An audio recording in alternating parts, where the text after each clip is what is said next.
प्यारे विद्यार्थियों, सब तो पहला आप सब ਨੂੰ ਮੇਰੇ ਵੱਲੋਂ ਪਿਆਰ ਭਰੀ ਸਤਿ ਸ਼੍ਰੀ ਅਕਾਲ। ਅੱਜ ਅਸੀਂ 9th ਕਲਾਸ ਦੇ ਜਿਹੜੇ ਦਸੰਬਰ ਦੇ ਵਿੱਚ ਐਗਜ਼ਾਮ ਹੋ ਰਹੇ ਨੇ ਉਹਨਾਂ ਦੇ ਲਈ ਮੈਥ ਦੇ ਐਗਜ਼ਾਮ ਦੇ ਲਈ ਡਿਪਾਰਟਮੈਂਟ ਨੇ ਜੋ ਸੈਂਪਲ ਪੇਪਰ ਭੇਜਿਆ ਹੈ ਉਸ ਨੂੰ ਕਰਾਂਗੇ ਸੋਲਵ। ਤਾਂ ਚਲੋ ਸ਼ੁਰੂ ਕਰਦੇ ਹਾਂ। ਹਾਂਜੀ, ਸਭ ਤੋਂ ਪਹਿਲਾਂ ਆਪਣੇ ਕੋਲ ਊੜਾ ਭਾਗ ਦੇ ਵਿੱਚ 3 ਪ੍ਰਸ਼ਨ ਹੋਣਗੇ, ਜਿਨ੍ਹਾਂ ਦੇ ਵਿੱਚ ਆਪਣੇ ਕੋਲ ਪਹਿਲਾਂ 16 ਕੁਐਸਚਨਸ ਹੋਣਗੇ ਮਲਟੀਪਲ ਚੋਇਸ ਦੇ 1-1 ਨੰਬਰ ਦੇ, ਫਿਰ 8 ਕੁਐਸਚਨਸ ਠੀਕ ਗਲਤ 1-1 ਨੰਬਰ ਦੇ, ਫਿਰ 8 ਕੁਐਸਚਨਸ ਖਾਲੀ ਥਾਵਾਂ। ਉਸ ਤੋਂ ਬਾਅਦ ਐੜੇ ਭਾਗ ਦੇ ਵਿੱਚ ਕੁਐਸਚਨਸ ਹੋਣਗੇ ਆਪਣੇ ਕੋਲ 2-2 ਨੰਬਰ ਦੇ, ਈੜੀ ਭਾਗ ਦੇ ਵਿੱਚ 4-4 ਨੰਬਰ ਦੇ, ਅਤੇ ਸੱਸਾ ਭਾਗ ਦੇ ਵਿੱਚ 2 ਕੁਐਸਚਨਸ ਹੋਣਗੇ 6-6 ਨੰਬਰ ਦੇ। ਤਾਂ ਆਉਂਦੇ ਹਾਂ ਆਪਾਂ ਊੜਾ ਭਾਗ 'ਤੇ।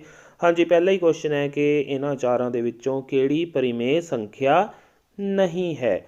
ਹਾਂਜੀ, ਇੱਥੇ ਜਿਹੜੀ 0 ਹੈ ਵੀ ਇੱਕ ਪਰਿਮੇਯ ਸੰਖਿਆ ਹੈ। ਵਰਗਮੂਲ 4 ਹੈ ਜਿਹੜਾ, ਇਹਨੂੰ ਸੋਲਵ ਕਰਾਂਗੇ ਤਾਂ ਆਪਾਂ ਨੂੰ ਮਿਲ ਜਾਏਗਾ 2। ਇੱਥੇ ਹੋਣਾ ਚਾਹੀਦਾ ਸੀ ਪਲੱਸ ਦਾ 16, ਸੋ ਪਲੱਸ ਦੇ 16 ਦਾ ਵਰਗਮੂਲ ਲਵਾਂਗੇ ਤਾਂ ਇੱਥੋਂ ਮਿਲ ਜਾਏਗਾ ਆਪਾਂ ਨੂੰ 4। ਸੋ ਜਿਹੜੀ ਊੜਾ ਆਪਸ਼ਨ ਹੈ ਇਹਦੇ ਵਿੱਚ ਵਰਗਮੂਲ 2 ਪਿਆ, ਇਹਨੂੰ ਅੱਗੇ ਆਪਾਂ ਸੋਲਵ ਨਹੀਂ ਕਰ ਸਕਦੇ, ਇਹ ਇਸੇ ਰੂਪ 'ਚ ਰਹੇਗਾ, ਇਸ ਲਈ ਇਹ ਇੱਕ ਪਰਿਮੇਯ ਸੰਖਿਆ ਨਹੀਂ ਹੋਵੇਗੀ। ਸੋ ਊੜਾ ਆਪਸ਼ਨ ਇਸ ਦੇ ਲਈ ਕਰੈਕਟ ਆਪਸ਼ਨ ਹੈ। ਅੱਗੇ ਹੈ 9 ਦੀ ਪਾਵਰ 3/2, ਇਹਨੂੰ ਸੋਲਵ ਕਰਨਾ ਹੈ ਆਪਾਂ। ਹਾਂਜੀ, 9 ਨੂੰ ਲਿਖਿਆ ਜਾ ਸਕਦਾ ਹੈ 3 × 3 ਅਤੇ ਉਹਦੇ ਉੱਪਰ ਹੈ ਆਪਣੇ ਕੋਲ 3/2। ਫਰਦਰ ਇਹ 3 2 ਵਾਰ ਆਇਆ, ਸੋ ਲਿਖਿਆ ਜਾ ਸਕਦਾ 3 ਦੀ ਪਾਵਰ 2 ਇੰਟੂ ਜਿਹੜੀ ਪਾਵਰ ਸੀ 3/2। ਆਹ 2 ਨਾਲ 2 ਕੱਟਿਆ ਜਾਏਗਾ, ਆਪਣੇ ਕੋਲ ਬਚੇਗਾ 3 ਦੀ ਪਾਵਰ 3, ਜੋ ਕਿ ਆ ਜਾਏਗਾ 3 × 3 × 3 ਕਰਕੇ 27। ਸੋ 27 ਐੜਾ ਆਪਸ਼ਨ 'ਚ ਪਿਆ ਹੈ, ਸੋ ਐੜਾ ਆਪਸ਼ਨ ਇਸ ਦੇ ਲਈ ਕਰੈਕਟ ਆਪਸ਼ਨ ਹੈ। ਅੱਗੇ ਤੀਜਾ ਕੁਐਸਚਨ ਹੈ 25⁻0। ਹਾਂਜੀ, ਕਿਸੇ ਦੀ ਵੀ ਘਾਤ 0 ਹਮੇਸ਼ਾ ਬਰਾਬਰ ਹੁੰਦੀ ਹੈ 1 ਦੇ। ਸੋ ਇਸ ਦਾ ਆਨਸਰ ਆਏਗਾ ਈਡੀ ਆਪਸ਼ਨ, ਜੋ ਕਿ ਹੈ 1। ਅੱਗੇ 2 + x² + x ਦੇ ਵਿੱਚ x² ਦਾ ਗੁਣਾਂਕ ਕੀ ਹੈ, ਯਾਨੀ ਕਿ ਕੋਫੀਸ਼ੀਐਂਟ x² ਦਾ ਕੀ ਹੈ। ਕੋਫੀਸ਼ੀਐਂਟ ਉਹ ਹੁੰਦਾ ਹੈ, ਉਹ ਨੰਬਰ ਹੁੰਦਾ ਜਿਹੜਾ x² ਦੇ ਨਾਲ ਪਿਆ ਹੋਏਗਾ। ਇੱਥੇ x² ਦੇ ਨਾਲ ਕੋਈ ਅੰਕ ਨਹੀਂ ਪਿਆ, ਤਾਂ ਆਪਣੇ ਕੋਲ ਇੱਥੇ ਆਪਾਂ 1 ਲਗਾ ਸਕਦੇ ਹਾਂ। ਸੋ x² ਦਾ ਕੋਫੀਸ਼ੀਐਂਟ ਹੋ ਗਿਆ +1 ਜਾਂ ਸਿੰਪਲ 1 ਕਹਿ ਲਈਏ। ਸੋ ਐੜਾ ਆਪਸ਼ਨ ਇਸ ਦੇ ਲਈ ਕਰੈਕਟ ਆਪਸ਼ਨ ਹੋਏਗੀ। ਹਾਂ, ਜੇਕਰ ਮਾਈਨਸ ਦਾ ਸਾਈਨ ਨਾਲ ਹੋਵੇ ਤਾਂ ਉਹ ਵੀ ਨਾਲ ਕੰਸੀਡਰ ਕਰਿਆ ਜਾਂਦਾ ਹੈ ਜਦੋਂ ਆਪਾਂ ਗੁਣਾਂਕ ਨੂੰ ਲਿਖਣਾ ਹੋਵੇ ਤਾਂ। ਅੱਗੇ ਆਉਂਦਾ ਆਪਣੇ ਕੋਲ 5ਵਾਂ ਕੁਐਸਚਨ 9x + 4, ਇਹਦੀ ਇੱਕ ਸਿਫਰ ਪਤਾ ਕਰਨੀ ਹੈ। ਸਿਫਰ ਯਾਨੀ ਕਿ ਇਹਦੀ 0 ਪਤਾ ਕਰਨੀ ਹੈ, ਅਤੇ 0 ਪਤਾ ਕਰਨ ਦੇ ਲਈ ਆਪਾਂ 9x + 4 ਜਿਹੜਾ ਕਿ ਬਹੁਪਦ ਆਪਾਂ ਨੂੰ ਦਿੱਤਾ ਹੁੰਦਾ ਪੋਲੀਨੋਮੀਅਲ, ਉਹਨੂੰ 0 ਦੇ ਇਕੁਅਲ ਰੱਖਦੇ ਹਾਂ। ਉੱਥੋਂ ਵੇਰੀਏਬਲ ਦੀ ਵੈਲਿਊ ਕੱਢਣੀ ਹੁੰਦੀ ਹੈ। ਹੁਣ ਜੀ ਇਹਦੇ ਵਿੱਚੋਂ x ਦੀ ਵੈਲਿਊ ਕੱਢਣ ਦੇ ਲਈ 4 ਨੂੰ ਉੱਧਰ ਲੈ ਕੇ ਜਾਵਾਂਗੇ, ਆਪਣੇ ਕੋਲ ਆ ਜਾਏਗਾ 9x = -4।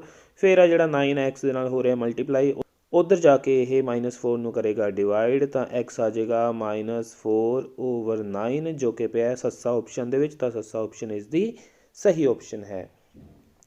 ਹਾਂਜੀ, ਅੱਗੇ x³ ਆਪਾਂ ਨੂੰ ਇੱਕ ਬਹੁਪਦ ਦਿੱਤਾ ਹੋਇਆ, ਕਹਿੰਦਾ ਇਹ ਕਿਸ ਤਰ੍ਹਾਂ ਦਾ ਬਹੁਪਦ ਹੈ। ਆਪਾਂ ਦੇਖ ਸਕਦੇ ਹਾਂ ਇਹਦੇ ਵਿੱਚ ਇੱਕੋ ਹੀ ਟਰਮ ਹੈ, ਯਾਨੀ ਇੱਕੋ ਹੀ ਪਦ ਹੈ, ਇਸ ਲਈ ਇਹ ਇੱਕ ਪਦੀ ਹੈ, ਯਾਨੀ ਕਿ ਇਹ ਹੈ ਮੋਨੋਮੀਅਲ। ਸੋ ਊੜਾ ਆਪਸ਼ਨ ਇਸ ਦੀ ਕਰੈਕਟ ਆਪਸ਼ਨ ਹੋਏਗੀ।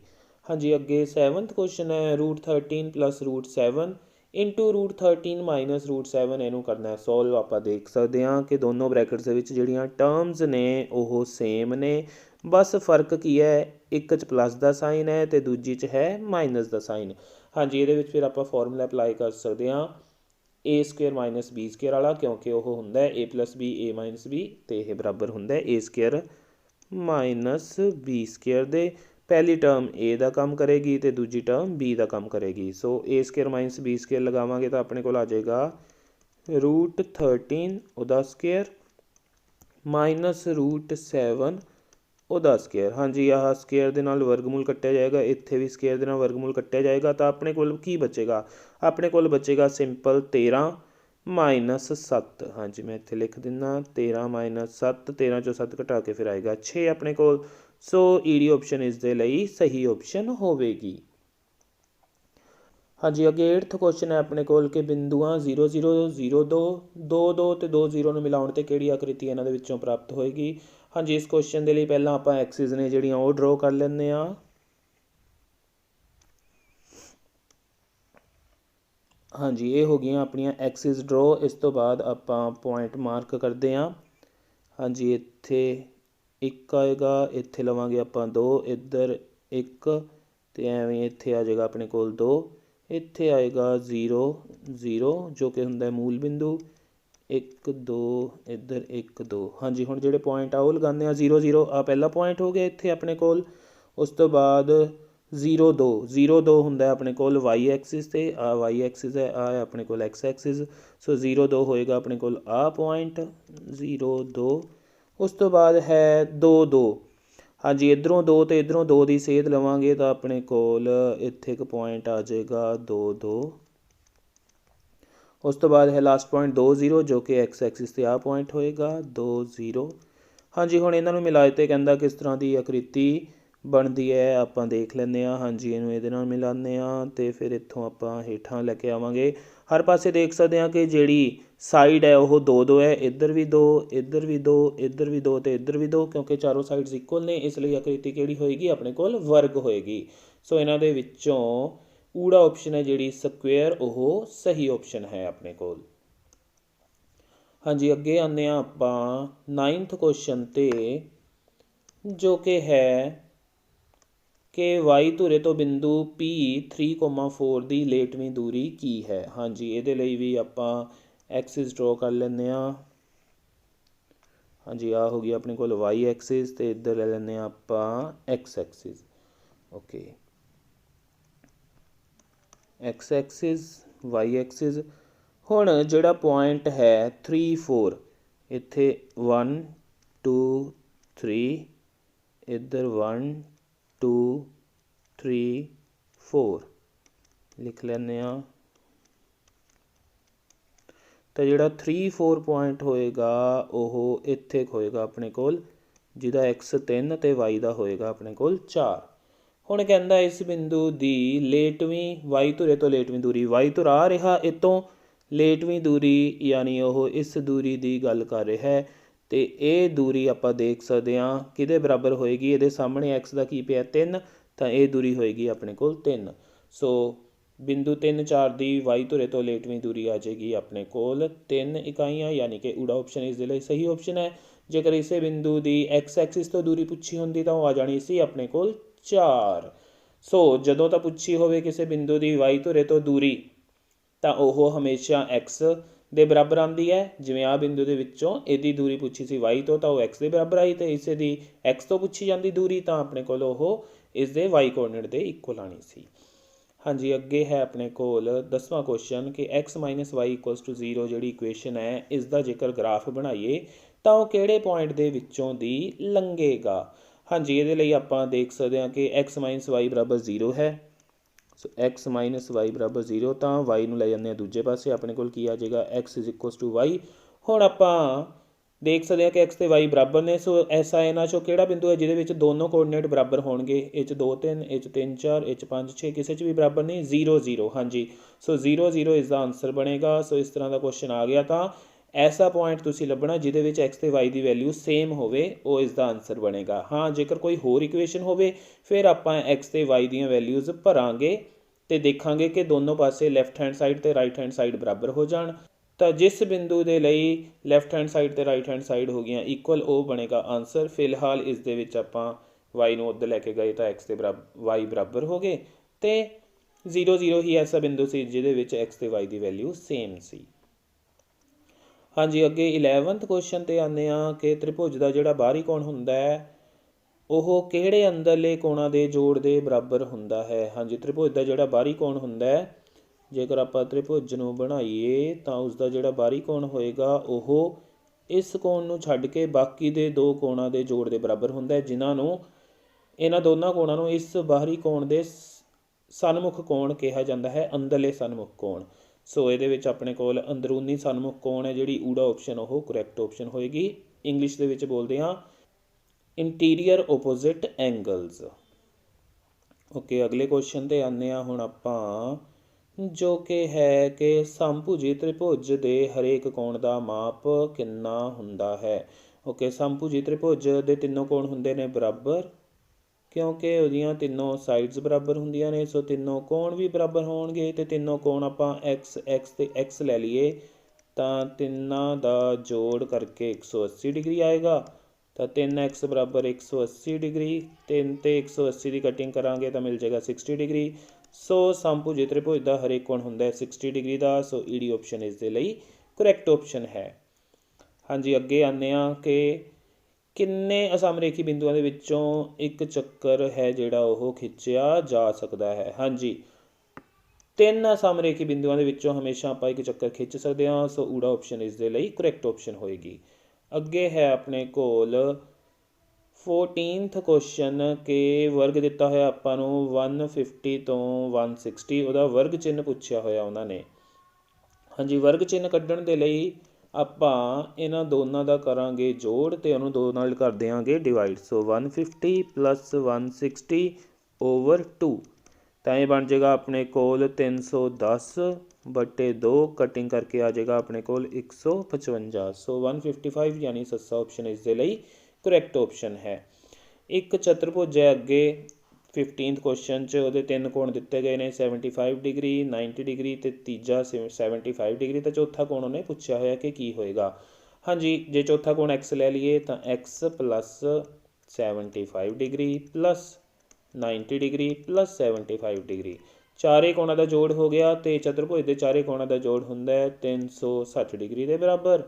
सो x प्लस इन्हों जोड़िए तो अपने कोल आ जाएगा 75 तो 75 तो 150 150 तो 90 240 डिग्री सामने 360 डिग्री यह जाके उस चो घट जाएगा तो अपने कोल आ जाएगा x बराबर 360 डिग्री माइनस 240 डिग्री करके बराबर 120 डिग्री जो कि पिया सस्सा ऑप्शन दे विच। तां सस्सा ऑप्शन इस दे लई करैक्ट ऑप्शन है।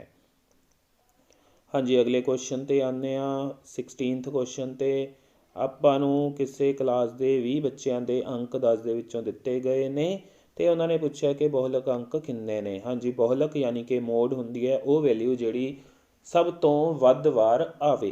हुण इत्थे देखते हैं कि किहड़ी वैल्यू सब तो वध वार आ रही है। पहला 9 नूं देखते हैं 1 2 3 4 5 बार आया अपने कोल 9। सो 9 आया 5 टाइम्स। फिर 6 की गल करिए तो 1 2 3 बार आया। सो 6 आया 3 बार तो हो ही नहीं सकता क्योंकि इस तो वध तो 9 आ चुका है। फिर अगे 3 की गल करिए तो 3 आया 1 2 3 आया 2 बार। सो 3 भी नहीं बन सकता अपने कोल। अगे जिहड़ा 2 है वह कितनी बार आया 2 एक बार।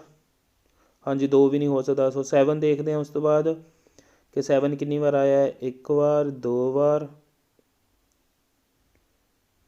3 बार। हाँ जी, आप देख सकते हैं कि उस तो बाद जिहड़ा 4 है वह भी ज़्यादा बार नहीं आया। 10 भी 2 बार आया है। सो सब तो वध बार आ रहा है अपने कोल 9, इसलिए 9 ही होएगा इसका मोड। सो एड ऑप्शन इस दे लई करैक्ट ऑप्शन है। हाँ जी, हुण अगे आ जाते हैं अपने कोल सही गलत वाले क्वेश्चनस ने जिहड़े।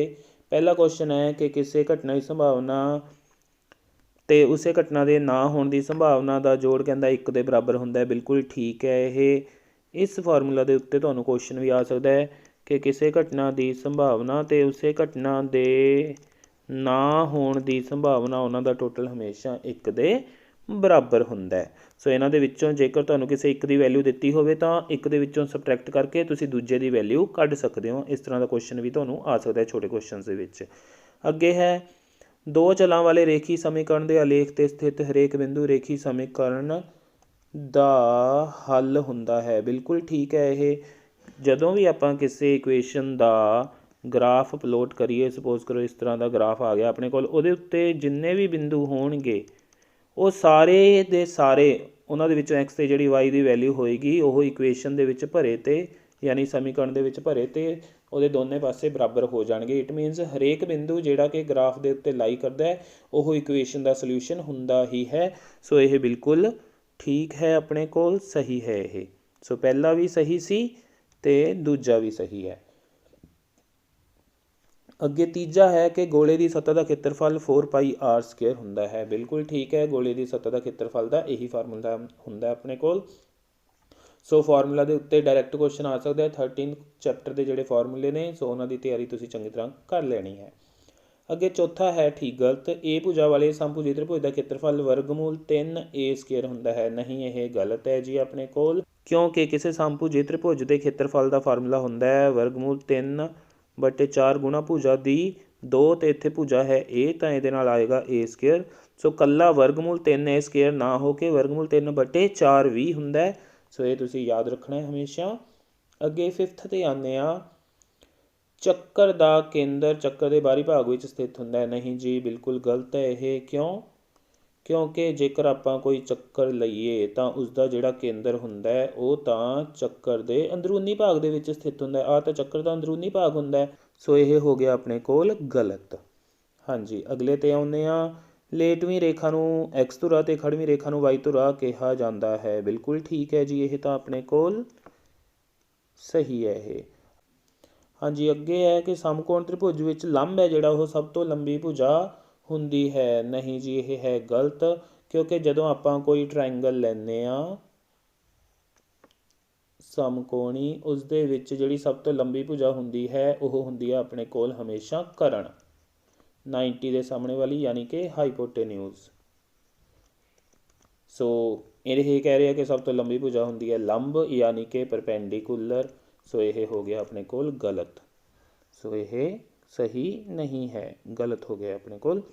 ਅੱਗੇ ਘਣਾਵ ਦੀ ਸਤ੍ਹਾ ਦਾ ਖੇਤਰਫਲ ਦਾ ਫਾਰਮੂਲਾ ਹੁੰਦਾ, ਕਹਿੰਦਾ 2 ਬ੍ਰੈਕਟ LB + BH - HL। ਨਹੀਂ ਜੀ, ਇਹ ਗਲਤ ਹੈ। ਕਿਉਂਕਿ ਜਿਹੜਾ ਫਾਰਮੂਲਾ ਹੁੰਦਾ ਉਹ ਹੁੰਦਾ 2 LB + BH, ਇੱਥੇ ਮਾਈਨਸ ਦੀ ਜਗ੍ਹਾ 'ਤੇ ਹੁੰਦਾ +HL। ਸੋ ਇਹ ਹੋ ਗਿਆ ਆਪਣੇ ਕੋਲ ਗਲਤ। ਹਾਂਜੀ, ਅੱਗੇ ਆ ਗਈਆਂ ਆਪਣੇ ਕੋਲ ਖਾਲੀ ਥਾਵਾਂ। ਪਹਿਲਾ ਕਹਿ ਰਿਹਾ ਕਿ ਛੇਦਕ ਰੇਖਾ ਦੇ ਸਮਾਂਤਰ ਸਪਰਸ਼ ਰੇਖਾਵਾਂ ਦੀ ਗਿਣਤੀ ਡੈਸ਼ ਹੁੰਦੀ ਹੈ। ਹਾਂਜੀ, ਛੇਦਕ ਰੇਖਾ ਦਾ ਕੰਸੈਪਟ ਦੇਖ ਲਓ ਕੀ ਹੁੰਦਾ ਹੈ। ਕਿਸੇ ਸਰਕਲ ਨੂੰ ਜੇਕਰ ਕੋਈ ਰੇਖਾ ਜਾਂ ਲਾਈਨ ਹੈ ਜਿਹੜੀ ਉਹ ਕੱਟ ਕੇ ਲੰਘੇ ਤਾਂ ਉਹਨੂੰ ਬੋਲਿਆ ਜਾਂਦਾ ਹੈ ਉਸਦੀ ਛੇਦਕ ਰੇਖਾ, ਯਾਨੀ ਕਿ ਸੀਕੈਂਟ। ਹਾਂਜੀ, ਸੋ ਇਹ ਹੁੰਦੀ ਹੈ ਛੇਦਕ ਰੇਖਾ। ਹੁਣ ਉਹ ਕਹਿ ਰਿਹਾ ਕਿ ਛੇਦਕ ਰੇਖਾ ਦੇ ਸਮਾਂਤਰ ਜਿਹੜੀਆਂ ਸਪਰਸ਼ ਰੇਖਾਵਾਂ ਹੁੰਦੀਆਂ ਹਨ ਉਹ ਕਿੰਨੀਆਂ ਹੁੰਦੀਆਂ ਹਨ। ਹਾਂਜੀ, ਛੇਦਕ ਰੇਖਾ ਦੇ ਸਮਾਂਤਰ ਸਪਰਸ਼ ਰੇਖਾ ਜਿਹੜੀ ਹੋਏਗੀ ਉਹ ਹੋਏਗੀ ਕਿੱਥੋਂ ਲੰਘੇਗੀ, ਅਤੇ ਇੱਕ ਇੱਧਰੋਂ ਸਪਰਸ਼ ਕਰਕੇ ਲੰਘ ਸਕਦੀ ਹੈ ਚੱਕਰ ਨੂੰ। ਸੋ ਜਿਹੜੀ ਰੇਖਾ ਚੱਕਰ ਨੂੰ ਟੱਚ ਕਰਕੇ ਲੰਘਦੀ ਹੈ ਇੱਕ ਪੁਆਇੰਟ 'ਤੇ, ਉਹਨੂੰ ਉਸਦੀ ਸਪਰਸ਼ ਰੇਖਾ ਯਾਨੀ ਕਿ ਟੇਂਜੈਂਟ ਕਹਿੰਦੇ ਹਨ। ਸੋ ਇਹ ਵੀ ਤੁਹਾਡੇ ਲਈ ਨਵੀਂ ਚੀਜ਼ ਹੈ, ਟੇਂਜੈਂਟ ਯਾਨੀ ਕਿ ਸਪਰਸ਼ ਰੇਖਾ। 10ਵੀਂ 'ਚ ਤਾਂ ਇਹਦਾ ਕੰਸੈਪਟ ਹੈਗਾ। ਚਲੋ ਹੁਣ ਆਹ ਸੀ ਛੇਦਕ ਰੇਖਾ, ਇਹਦੇ ਸਮਾਂਤਰ ਆਪਾਂ ਦੇਖ ਲਈਆਂ ਕਿ ਕਿੰਨੀਆਂ ਰੇਖਾਵਾਂ ਖਿੱਚ ਸਕਦੇ ਆਪਾਂ ਸਪਰਸ਼ ਰੇਖਾਵਾਂ, 2। ਸੋ ਇਸ ਦੇ ਵਿੱਚ ਜਿਹੜਾ ਆਨਸਰ ਹੈ ਉਹ ਹੋਏਗਾ ਆਪਣੇ ਕੋਲ 2। ਹਾਂਜੀ, ਅੱਗੇ ਆਪਣੇ ਕੋਲ ਤ੍ਰਿਭੁਜ ਦੀਆਂ ਕਿਸੇ ਦੋ ਭੁਜਾਵਾਂ ਦਾ ਅੰਤਰ ਤੀਜੀ ਭੁਜਾ ਤੋਂ ਡੈਸ਼। ਓਕੇ, ਇਹਦੇ ਲਈ ਆਪਾਂ ਇੱਕ ਟਰਾਇੰਗਲ ਕੰਸੀਡਰ ਕਰਦੇ ਹਾਂ ਪਹਿਲਾਂ ਤਾਂ। ਹਾਂਜੀ, ਇਹਦੀਆਂ ਭੁਜਾਵਾਂ ਲੈ ਲੈਂਦੇ ਹਾਂ ਅਸੀਂ 5 ਸੈਂਟੀਮੀਟਰ, 4 ਸੈਂਟੀਮੀਟਰ ਅਤੇ 3 ਸੈਂਟੀਮੀਟਰ, ਕਿਉਂਕਿ ਇਹਨਾਂ ਤੋਂ ਇੱਕ ਸਮਕੋਣੀ ਤ੍ਰਿਭੁਜ ਬਣਦੀ ਹੈ ਹਮੇਸ਼ਾ। ਓਕੇ, ਹੁਣ ਆਪਾਂ ਦੋ ਭੁਜਾਵਾਂ ਦਾ ਅੰਤਰ ਦੇਖੀਏ। ਹਾਂਜੀ, ਇਹਨਾਂ 'ਚੋਂ ਆਪਾਂ ਇੱਕ 5 ਵੱਡੀ ਅਤੇ 4 ਇਹਦਾ ਅੰਤਰ ਦੇਖ ਲੈਂਦੇ ਹਾਂ। 5 - 4 ਜੋ ਕਿ 1 ਆ ਰਿਹਾ, 5 ਅਤੇ 3 ਦਾ ਅੰਤਰ ਲੈ ਲਈਏ ਤਾਂ ਉਹ ਆਏਗਾ ਆਪਣੇ ਕੋਲ 2। ਹੁਣ ਆਹ 1 ਅਤੇ 2, ਜਦੋਂ ਆਪਾਂ 5 ਦੇ ਵਿੱਚੋਂ 4 ਨੂੰ ਘਟਾਇਆ ਤਾਂ 1 ਆ ਰਿਹਾ ਜਿਹੜਾ ਇਹ ਤੀਜੀ ਭੁਜਾ ਤੋਂ ਛੋਟਾ ਹੈ। ਜੇਕਰ 5 ਦੇ ਵਿੱਚੋਂ 3 ਨੂੰ ਘਟਾਈਏ ਤਾਂ ਮਿਲਦਾ 2, ਉਹ ਵੀ ਜਿਹੜੀ ਤੀਜੀ ਭੁਜਾ ਉਸ ਤੋਂ ਛੋਟਾ ਹੈ। ਸੋ ਦੋ ਭੁਜਾਵਾਂ ਦਾ ਅੰਤਰ ਤੀਜੀ ਭੁਜਾ ਤੋਂ ਘੱਟ ਹੁੰਦਾ ਹੈ ਜਾਂ ਛੋਟਾ ਹੁੰਦਾ ਹੈ, ਕੁਛ ਵੀ ਤੁਸੀਂ ਇਹਦੇ ਵਿੱਚ ਲਿਖ ਸਕਦੇ ਹੋ। ਇੰਗਲਿਸ਼ ਮੀਡੀਅਮ ਵਾਲੇ ਸਟੂਡੈਂਟਸ ਲਿਖ ਸਕਦੇ ਨੇ ਇਜ਼ ਸਮੋਲਰ ਦੈਨ ਦਾ ਥਰਡ ਸਾਈਡ। ਅੱਗੇ ਆਉਂਦੇ ਹਾਂ, ਸੰਭਾਵਨਾ ਹਮੇਸ਼ਾ ਡੈਸ਼ ਅਤੇ ਡੈਸ਼ ਦੇ ਵਿਚਕਾਰ ਹੁੰਦੀ ਹੈ।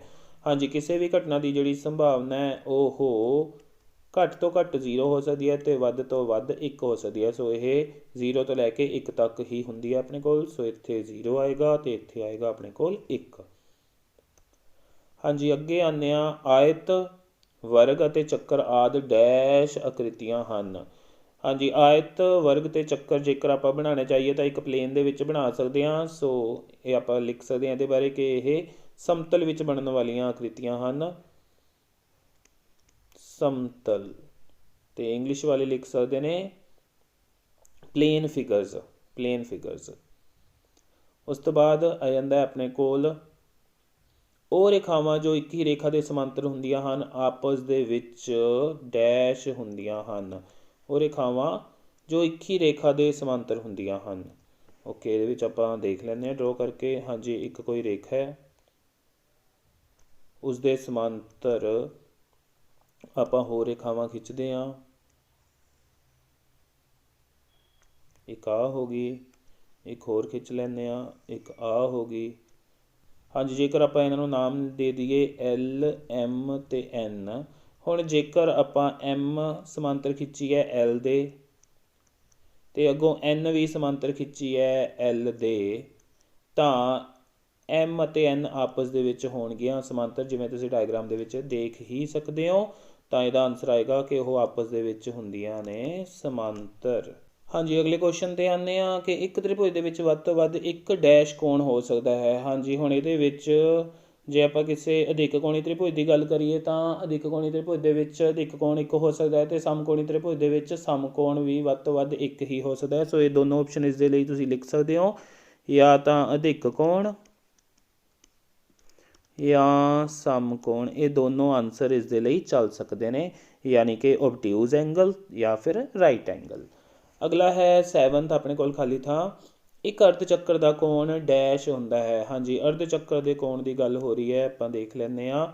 ਇਹਦੇ ਵਿੱਚ ਜੇਕਰ ਆਪਾਂ ਸੈਂਟਰ ਦੇ ਵਿੱਚੋਂ ਜਾਂਦੀ ਹੋਈ ਇੱਕ ਲਾਈਨ ਖਿੱਚ ਦਈਏ ਉਹਦਾ ਡਾਇਆਮੀਟਰ, ਤਾਂ ਆ ਉੱਪਰ ਵਾਲਾ ਹਿੱਸਾ ਅਤੇ ਹੇਠਾਂ ਵਾਲਾ ਹਿੱਸਾ ਇਹ ਦੋਨੋਂ ਹੀ ਅਰਧ ਚੱਕਰ ਹੁੰਦੇ ਨੇ। ਅਤੇ ਇਹਦੇ ਵਿੱਚ ਜੇਕਰ ਆਪਾਂ ਕੋਈ ਵੀ ਕੋਣ ਬਣਾਈਏ ਇਸ ਤਰ੍ਹਾਂ, ਤਾਂ ਇਹ ਵਾਲਾ ਜਿਹੜਾ ਕੋਣ ਹੋਏਗਾ ਹਮੇਸ਼ਾ ਇਹ ਹੁੰਦਾ 90 ਡਿਗਰੀ ਦਾ। ਸੋ ਅਰਧ ਚੱਕਰ ਦਾ ਜਿਹੜਾ ਕੋਣ ਹੁੰਦਾ ਉਹ ਹੁੰਦਾ ਸਮਕੋਣ, ਯਾਨੀ ਕਿ ਰਾਈਟ ਐਂਗਲ। ਸੋ ਇਹ ਤੁਸੀਂ ਰੱਖਣਾ ਹੈ ਯਾਦ ਹਮੇਸ਼ਾ। ਅੱਗੇ ਸ਼ੰਕੂ ਦੀ ਵਕਰ ਸਤ੍ਹਾ ਦੇ ਖੇਤਰਫਲ ਦਾ ਫਾਰਮੂਲਾ ਕੀ ਹੁੰਦਾ ਹੈ। ਹਾਂਜੀ, ਆਪਣੇ ਕੋਲ ਜਿਹੜਾ ਸ਼ੰਕੂ ਹੁੰਦਾ ਇਸ ਤਰ੍ਹਾਂ ਦਾ, ਉਸਦੀ ਵਕਰ ਸਤ੍ਹਾ ਆਲੇ ਦੁਆਲੇ ਵਾਲੀ, ਉਸਦਾ ਫਾਰਮੂਲਾ ਹੁੰਦਾ ਖੇਤਰਫਲ ਦਾ πr/l। ਸੋ ਸਾਰੇ ਫਾਰਮੂਲੇ ਤੁਹਾਨੂੰ ਯਾਦ ਹੋਣੇ ਚਾਹੀਦੇ ਨੇ। ਇੱਕ ਵਾਰ ਫਿਰ ਫਾਰਮੂਲਾ ਆ ਗਿਆ, ਸੋ ਇਸ ਦਾ ਆਨਸਰ ਆਏਗਾ ਆਪਣੇ ਕੋਲ πr/l। ਸੋ ਇਸ ਦੇ ਨਾਲ ਹੀ ਇੱਕ ਇੱਕ ਵਾਲੇ ਸਾਰੇ ਕੁਐਸਚਨਸ ਹੋਏ ਖਤਮ। ਹਾਂਜੀ, ਅੱਗੇ ਆਉਂਦੇ ਹਾਂ ਐੜਾ ਪਾਠ 'ਤੇ, ਜਿਹਦਾ ਪਹਿਲਾ ਸਵਾਲ ਹੈ ਆਪਣੇ ਕੋਲ 0.47 ਦੀ ਬਾਰ ਨੂੰ P/Q ਦੇ ਰੂਪ ਦੇ ਵਿੱਚ ਦਰਸਾਉਣਾ ਹੈ। ਸੋ ਸਭ ਤੋਂ ਪਹਿਲਾਂ ਤਾਂ x ਨੂੰ ਲਿਖਿਆ ਜਾਏਗਾ 0.47 ਦੀ ਬਾਰ ਦੇ equal. x is equals to 0.4777 dash dash dash. ਇਹਨੂੰ ਇਸ ਤਰ੍ਹਾਂ ਲਿਖਿਆ ਜਾ ਸਕਦਾ ਹੈ ਕਿਉਂਕਿ ਬਾਰ ਵਾਲਾ ਜਿਹੜਾ ਨੰਬਰ ਹੁੰਦਾ ਉਹ ਰਿਪੀਟ ਹੋਈ ਜਾਂਦਾ ਹੁੰਦਾ। ਇਹਨੂੰ ਲਵਾਂਗੇ ਨੰਬਰ 1। ਹੁਣ ਆਪਾਂ ਇੱਥੇ ਦੇਖ ਰਹੇ ਹਾਂ ਕਿ 4 ਐਸਾ ਨੰਬਰ ਹੈ ਜਿਹੜਾ ਰਿਪੀਟ ਨਹੀਂ ਹੋ ਰਿਹਾ। ਸਭ ਤੋਂ ਪਹਿਲਾਂ ਆਪਾਂ ਇਹਨੂੰ ਪੁਆਇੰਟ ਤੋਂ ਇੱਧਰਲੇ ਪਾਸੇ ਲਿਜਾਣ ਦਾ ਕੰਮ ਕਰਾਂਗੇ, ਕਿਉਂਕਿ ਇਹ ਸਿੰਗਲ ਡਿਜਿਟ ਹੈ। ਸੋ ਇਸ ਨੂੰ ਇੱਧਰ ਲਿਜਾਣ ਦੇ ਲਈ ਆਪਾਂ ਇਹਨੂੰ 10 ਨਾਲ ਮਲਟੀਪਲਾਈ ਕਰਾਂਗੇ। ਸੋ ਇੱਥੇ ਲਿਖਿਆ ਜਾਏਗਾ multiply by 10 on both sides, ਯਾਨੀ ਕਿ ਦੋਨੋਂ ਪਾਸੇ 10 ਨਾਲ ਗੁਣਾ ਕਰਨ 'ਤੇ। ਤਾਂ ਆਪਾਂ ਨੂੰ ਕੀ ਮਿਲ ਜਾਏਗਾ, ਇੱਧਰ ਮਿਲ ਜਾਏਗਾ ਲੈਫਟ ਹੈਂਡ ਸਾਈਡ 'ਤੇ 10x ਅਤੇ ਦੂਜੇ ਪਾਸੇ 4.777। ਕਿਉਂਕਿ 7 ਦੀ ਤਾਂ ਬਾਹਰ ਸੀ, ਸੋ ਇਹਨੂੰ ਜਿੰਨੀ ਮਰਜ਼ੀ ਵਾਰ ਲਿਖ ਸਕਦੇ ਹਾਂ। ਕਿਉਂਕਿ ਪਹਿਲਾਂ ਆਪਣੇ ਪੁਆਇੰਟ ਤੋਂ ਮਗਰ 4 ਅੰਕ ਸੀ, ਸੋ ਇੱਥੇ ਵੀ ਆਪਾਂ 4 ਅੰਕ ਪੂਰੇ ਕਰਨ ਦੇ ਲਈ 7 ਨੂੰ ਇੱਕ ਹੋਰ ਵਾਰ ਲਿਖ ਸਕਦੇ ਹਾਂ। ਡੈਸ਼ ਡੈਸ਼ ਡੈਸ਼, ਇਹ ਆਏਗਾ ਆਪਣੇ ਕੋਲ ਨੰਬਰ 2। ਹੁਣ ਆਪਾਂ 2 ਦੇ ਵਿੱਚੋਂ 1 ਨੂੰ ਕਰ ਦਿੰਦੇ ਹਾਂ ਸਬਟਰੈਕਟ। 2 - 1, ਯਾਨੀ 2 ਵਿੱਚੋਂ 1 ਨੂੰ ਘਟਾਉਣ 'ਤੇ ਲੈਫਟ ਹੈਂਡ ਸਾਈਡ 'ਤੇ ਆ ਜਾਏਗਾ 10x - x, ਅਤੇ ਰਾਈਟ ਹੈਂਡ ਸਾਈਡ 'ਤੇ ਆ ਜਾਏਗਾ ਆਪਣੇ ਕੋਲ 4.7777 ਮਾਈਨਸ 0.4777। ਹਾਂਜੀ, ਇੱਧਰ 10x ਚੋਂ 1x ਸਬਟਰੈਕਟ ਕਰਕੇ ਆ ਜਾਏਗਾ 9x, ਅਤੇ ਦੂਜੀ ਸਾਈਡ 'ਤੇ ਹਾਂਜੀ 4 ਚੋਂ 0 ਘਟਾਏ 4 ਹੀ ਆ ਜਾਏਗਾ ਪੁਆਇੰਟ। ਪਿੱਛੇ ਆਹ ਜਿਹੜੇ 3 7 ਨੇ 7 7 7, ਇੱਧਰ ਵੀ 7 7 7, ਇਹਨਾਂ ਦੇ ਬਦਲੇ ਤਾਂ ਮਿਲੇਗਾ ਆਪਾਂ ਨੂੰ 3 ਜ਼ੀਰੋਜ਼ ਪਿੱਛੇ। ਆਹ ਵਾਲੇ 7 ਚੋਂ ਆਹ 4 ਘਟਾ ਕੇ ਆਪਾਂ ਨੂੰ ਮਿਲ ਜਾਏਗਾ ਇੱਥੇ 3। ਸੋ 4.3 ਮਗਰ ਹੈਗੀਆਂ 3 ਜ਼ੀਰੋਜ਼, ਉਹ ਆਪਾਂ ਛੱਡ ਸਕਦੇ ਹਾਂ। ਸੋ ਨੈਕਸਟ ਸਟੈਪ 'ਚ ਕੀ ਆ ਜਾਏਗਾ ਆਪਣੇ ਕੋਲ, x is equals to 4.3 over ਆਹ ਜਿਹੜਾ 9 ਹੈ ਇੱਧਰ ਮਲਟੀਪਲਾਈ ਹੋ ਰਿਹਾ, ਉੱਧਰ ਜਾ ਕੇ ਕਰੇਗਾ ਡਿਵਾਈਡ। ਹੁਣ ਆ ਜਿਹੜਾ ਪੁਆਇੰਟ ਹੈ ਇਹਨੂੰ ਹਟਾ ਕੇ ਆਪਾਂ ਹੇਠਾਂ ਲਗਾ ਸਕਦੇ ਹਾਂ 10।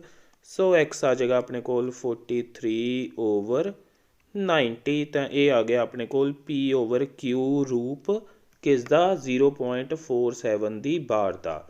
ਸੋ ਇਹ ਬਣੇਗਾ ਆਪਣੇ ਕੋਲ ਇਸ ਦਾ ਆਨਸਰ। ਹਾਂਜੀ, ਇਹ ਜਿਹੜਾ ਕੁਐਸਚਨ ਹੈ ਇਹਦੇ ਨਾਲ ਦੇ ਹੋਰ ਕੁਐਸਚਨਸ ਵੀ ਨੇ ਐਕਸਰਸਾਈਜ਼ ਦੇ ਵਿੱਚ 1.3 ਦੇ ਵਿੱਚ, ਜੋ ਕਿ 0.6 ਦੀ ਬਾਰ ਜਾਂ ਕੋਈ ਹੋਰ ਕੁਐਸਚਨ ਵੀ ਤੁਹਾਨੂੰ ਇਹਦੇ ਵਿੱਚੋਂ ਆ ਸਕਦਾ ਹੈ। ਸੋ ਸਾਰੇ ਕੁਐਸਚਨਸ ਤੁਹਾਨੂੰ ਆਉਂਦੇ ਹੋਣ।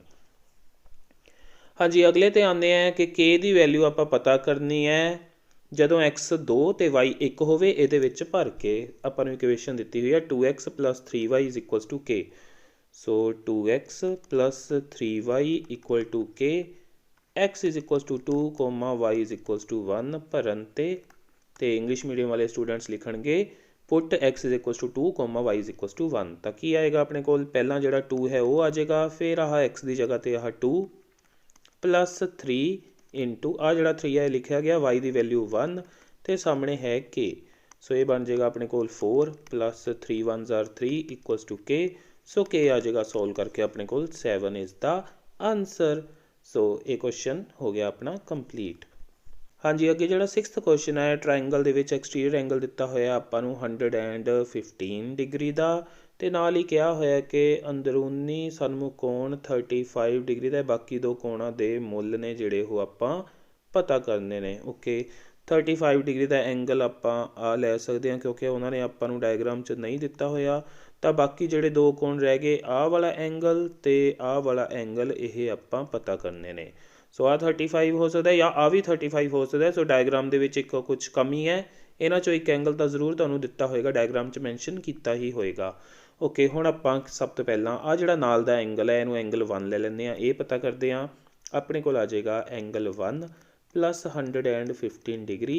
ये बनाते पे ने लीनियर पेयर यानी कि रेखी जोड़ा, इक्को रेखा ते स्थित ने इकट्ठे, तो यह रेखी जोड़ा इनू कहांगे आपां या फिर लीनियर पेयर। हुण इहदे विच्चों आ 115 उधर जाके हो जाएगा सबट्रैक्ट, तो एंगल 1 आ जाएगा 180 डिग्री माइनस 115 डिग्री। ओके, इस तो बाद यह अपने को आ जाएगा सॉल्व करके 65 डिग्री। सो एंगल 1 की वैल्यू आ गई अपने को 65 डिग्री। हुण आ रह गया जो तीजा एंगल, ये पता करना है आपां। हुण जदों आ एंगल आपां नूं मिल गया 65 डिग्री का, तो आ कोण ते आ कोण अपने कोल हैगे आ, उत्थों आपां एंगल सम प्रॉपर्टी के थ्रू आ एंगल पता कर सकते हैं, या फिर आपां एक्सटीरियर एंगल प्रॉपर्टी है जिहड़ी वो भी इत्थे यूज़ कर सकते हैं। उहदे अकॉर्डिंग की होएगा अपने कोल कि आ जिहड़ा एंगल है इनू 2 लईए तो एंगल 2 प्लस 35 डिग्री, इन्हां दोनों का सम है जिहड़ा ओह आह बाहरी जिहड़ा कोण है इहदे इक्वल हुंदा है 115 डिग्री। इत्थे लिखिया जा सकता है एक्सटीरियर एंगल प्रॉपर्टी।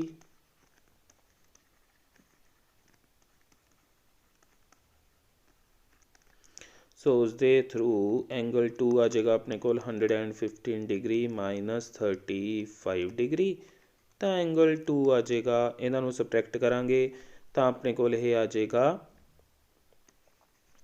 80 डिग्री। सो ये आ जाएगा अपने को दूजा आंसर। एक्सटीरियर एंगल प्रॉपर्टी नूं आपां लिख सकते हैं कि त्रिभुज का बाहरी कोण का गुण या फिर त्रिभुज का बाहरी कोण अंदरले सन्मुख कोणां दे जोड़ दे बराबर हुंदा है। इस तरह भी इहदे विच लिखिया जा सकता है। हाँ जी, अगे आने आपां 7th क्वेश्चन ते, जिस दे विच एंगल बी दिता होया आपां नूं डायग्राम नाल दिती हुई है। Angle B is greater than angle A, आ जिहड़ा है वड्डा है एंगल ए तो, ते एंगल सी वड्डा है एंगल डी तो आपां शो करना है कि A D is greater than B सी।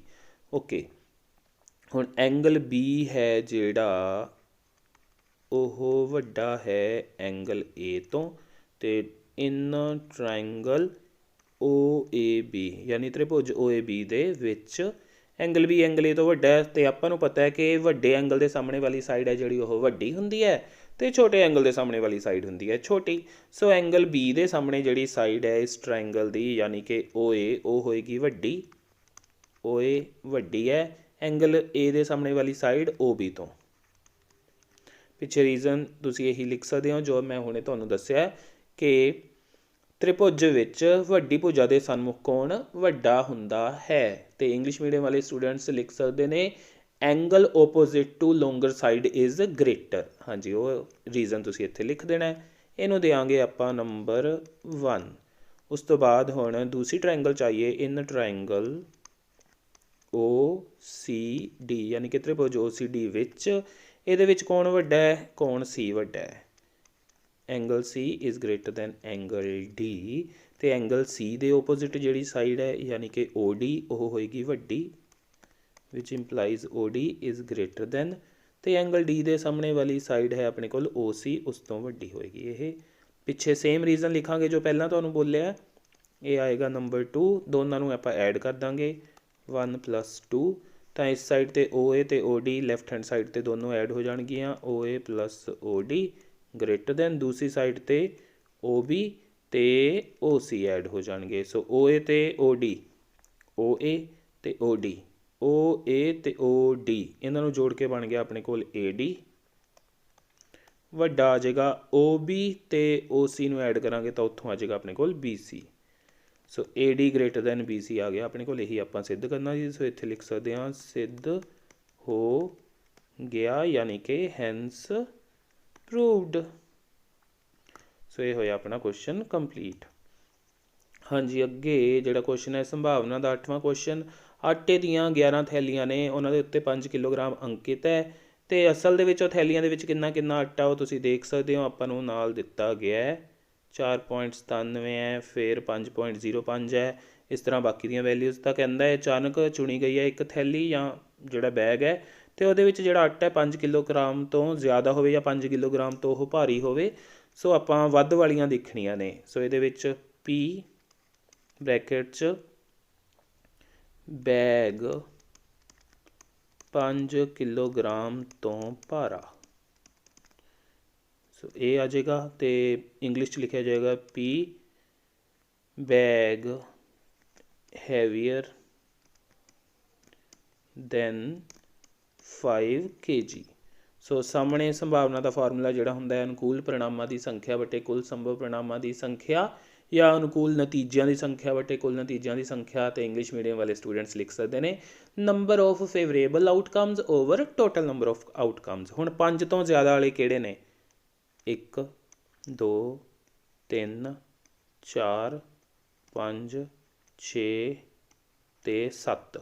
ਸੋ ਉੱਪਰ ਆ ਜਾਏਗਾ ਆਪਣੇ ਕੋਲ 7 ਅਤੇ ਹੇਠਾਂ ਕੁੱਲ ਸੰਖਿਆ ਇਹਨਾਂ ਦੀ ਹੈ ਉਹ ਤਾਂ ਉਹਨਾਂ ਨੂੰ ਆਪਾਂ ਨੂੰ 11 ਦਿੱਤੀ ਹੋਈ ਹੈ। ਸੋ 7/11 ਬਣ ਜਾਏਗਾ ਇਸ ਦਾ ਆਨਸਰ ਆਪਣੇ ਕੋਲ। ਹਾਂਜੀ, ਅਗਲੇ ਸਵਾਲ 'ਤੇ ਚੱਲਦੇ ਹਾਂ। ਡਾਇਗਰਾਮ ਦਿੱਤੀ ਹੋਈ ਹੈ ਅਤੇ ਡਾਇਗਰਾਮ ਦੇ ਵਿੱਚ ਉਹਨਾਂ ਨੇ ਆਪਾਂ ਨੂੰ ABC ਐਂਗਲ ਹੈ ਜਿਹੜਾ ਆਹ ਐਂਗਲ ABC 69 ਡਿਗਰੀ ਦਿੱਤਾ ਹੋਇਆ ਹੈ, ACB ਦਿੱਤਾ ਹੋਇਆ ਹੈ 31 ਡਿਗਰੀ। ਤਾਂ ਉਹਨਾਂ ਨੇ BDC ਐਂਗਲ ਆ ਆਪਾਂ ਨੂੰ ਪਤਾ ਕਰਨ ਲਈ ਕਿਹਾ। ਸੋ ਆਪਾਂ ਪਹਿਲਾਂ ਤਾਂ ਇਹਦੇ ਵਿੱਚ ਆਹ ਐਂਗਲ 1 ਲੈ ਲੈਂਦੇ ਹਾਂ, ਇਹਨੂੰ ਲੈ ਲੈਂਦੇ ਹਾਂ ਆਪਾਂ ਐਂਗਲ 2।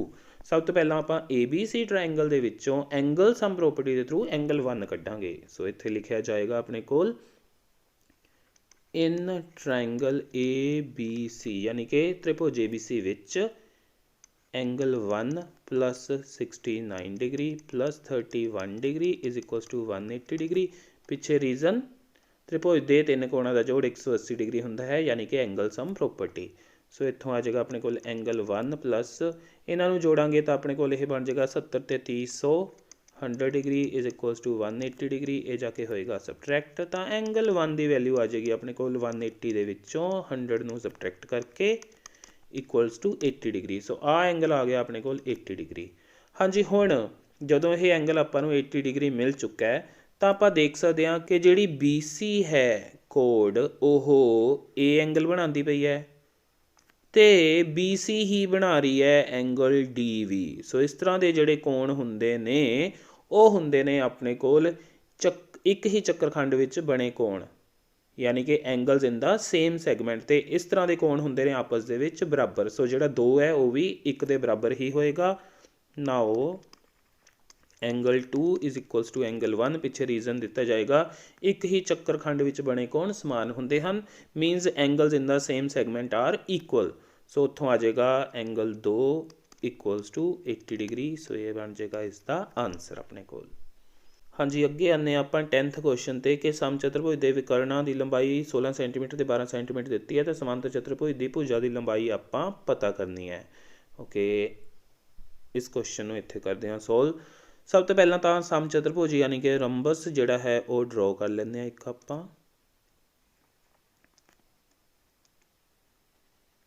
ਅਤੇ ਇਸ ਦੀਆਂ ਸਾਰੀਆਂ ਸਾਈਡਸ ਹੁੰਦੀਆਂ ਨੇ ਇਕੁਅਲ। ਸੋ ਇਹ ਹੋ ਜਾਏਗਾ ਆਪਣੇ ਕੋਲ ਇੱਕ ਰੋਮਬਸ। ਡਾਇਗਨਲਸ ਇਹਦੇ ਆਹ ਹੋ ਜਾਣਗੇ, ਇੱਕ ਆਹ ਵਾਲਾ ਅਤੇ ਦੂਜਾ ਆਪਣੇ ਕੋਲ ਇੱਥੇ। ਨਾਮ ਰੱਖਦੇ ਹਾਂ ਇਸਦਾ ABCD। ਹਾਂਜੀ, AC ਆਪਾਂ ਲੈ ਲੈਂਦੇ ਹਾਂ ਇਹਨੂੰ ਕਿਉਂਕਿ ਇਹ ਲੰਬਾ, ਇਹਨੂੰ 16 ਸੈਂਟੀਮੀਟਰ ਸਮਝ ਲੈਂਦੇ ਹਾਂ।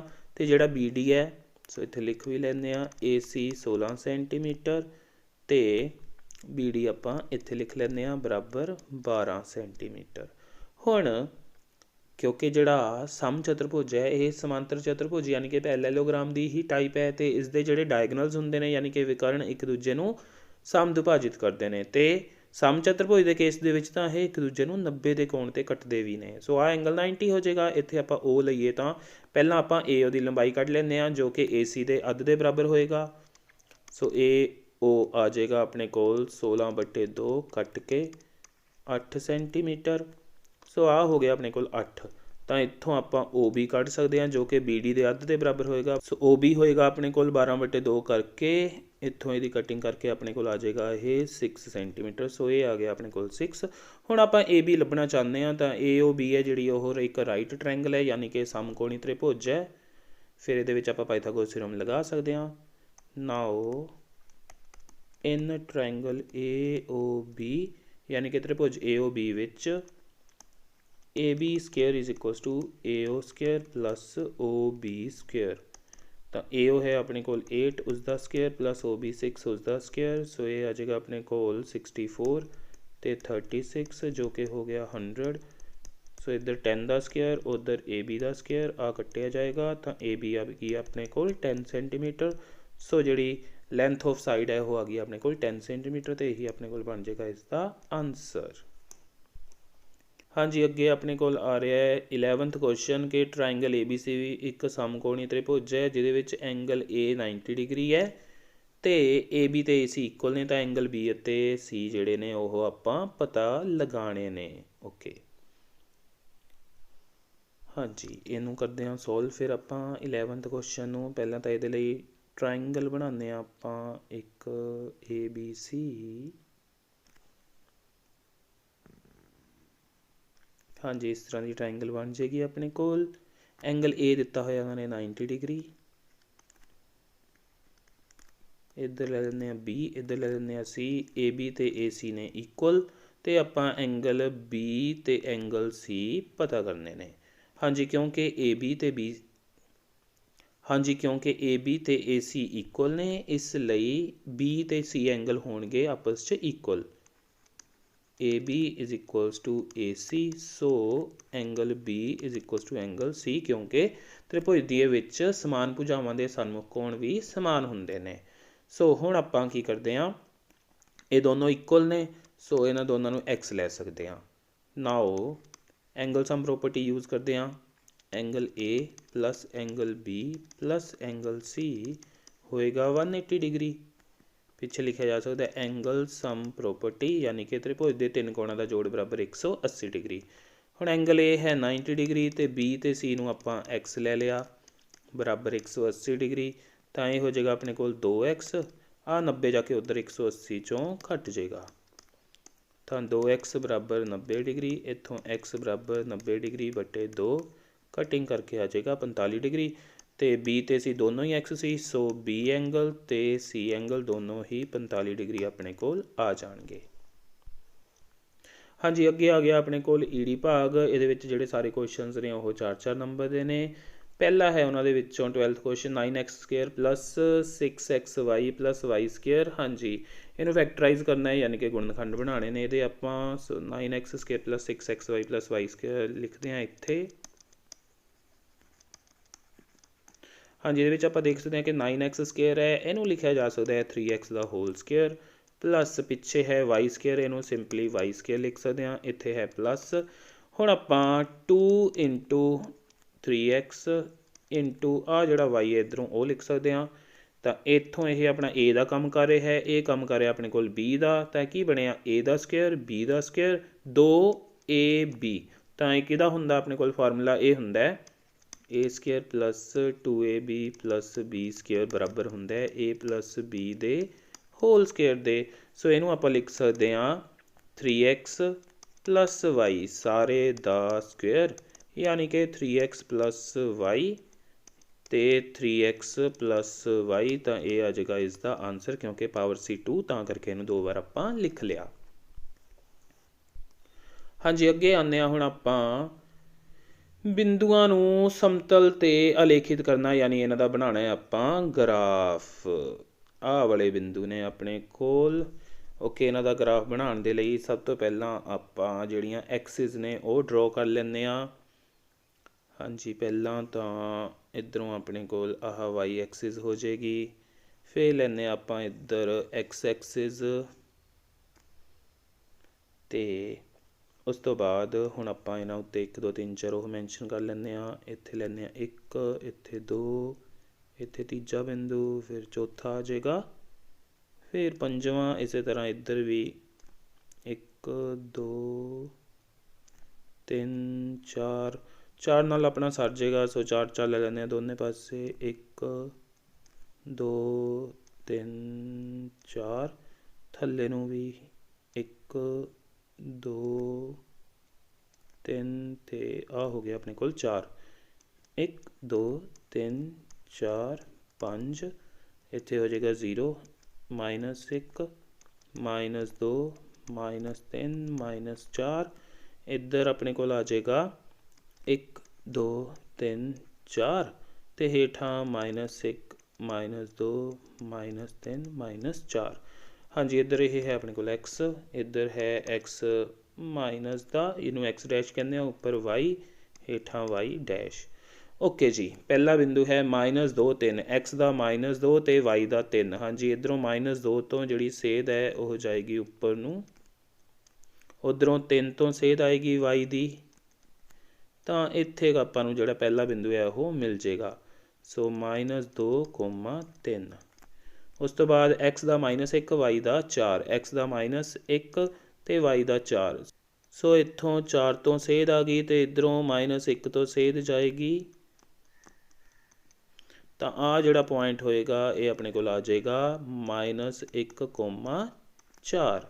उस तो बाद 0, -1.25, एक्स का हिस्सा है जिहड़ा वो 0 है, इसका मतलब ये वाई एक्सिस के उत्ते होएगा पॉइंट, तो बस वाई एक्सिस उत्ते -1.25 ते पहुँचना आपां, क्योंकि वाई वाला ये नैगेटिव है, सो हेठां होएगा 0 तो।